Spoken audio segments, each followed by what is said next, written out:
বৃষ্টি হলেই হাঁটু সমান পানি, ভাঙা রাস্তা আর মাদকের উপদ্রবে বেহাল দশা ঢাকা-৪ আসনের। এসব সমস্যার সাথে শ্যামপুর কদমতলী এলাকার ভোটারদের প্রতিনিয়তই করতে হচ্ছে সংগ্রাম।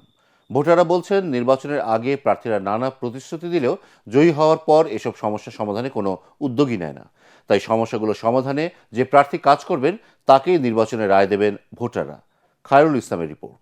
ভূমিকম্প সহনীয় মোস্ট ডিউরেবল দেশের প্রথম থার্মেক্স রড সালাম স্টিল। সালাম স্টিল বোঝে ডিউরেবিলিটি। সালাম স্টিল, মোস্ট ডিউরেবল স্টিল।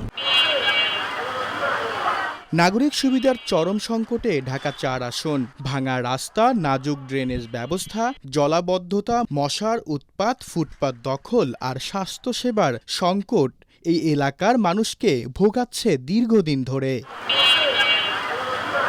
স্বাধীনতার ৫৪ বছরেও আশানুরূপ উন্নয়ন না হওয়ায় হতাশ এখানকার ভোটাররা। চিন্তাই হইল কাজলা কিছুদিন আগে আমার মেয়ের জামাইরে মনে করেন ৩টা পার দিছে।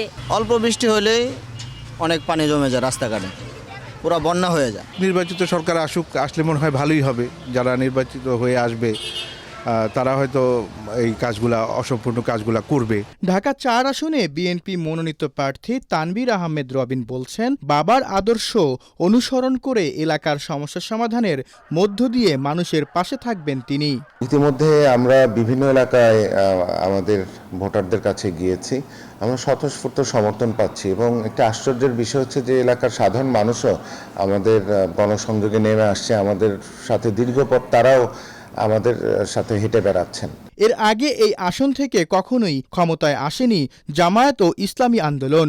এসব দলের প্রার্থীরাও চাইছেন এই আসনে জয়ী হয়ে ভোটারদের উন্নয়নে কাজ করতে। আমি যদি নির্বাচিত হয়ে আল্লাহ যদি কবুল করেন, জনগণ যদি আমাদেরকে ভালোবাসে, আমাদেরকে সমর্থন করে, তাহলে আমরা নিজেরা কমিটেড এবং আমরা আশা করি যারা এর সাথে জড়িত তাদেরকে কাউন্সিলিং করে, তাদেরকে ডেকে নিয়ে তাদেরকে হালাল রুজি, বৈধ ইনকামের জন্য আমরা পথ দেখাবো। কোনো চাঁদাবাজি হবে না, এইটা আমি আমার এলাকাবাসীকে বলন্দ কণ্ঠে বলতে চাই যে ইনশাল্লাহ যদি জাল হক ওয়া জাহাকাল বাতিল, যখন অন্ধকার থাকে, অন্ধকার যদি দূর করতে হয় তাহলে আলো জ্বালাইতে হবে। আমরা হইছি আলো, ইসলামের আলো, আমরা নূর। ১৪টি ওয়ার্ড নিয়ে গঠিত ঢাকা-৪ আসনে ভোটার সংখ্যা প্রায় ৩.৫ লাখ। খায়রুল ইসলাম, এটিএন বাংলা, ঢাকা।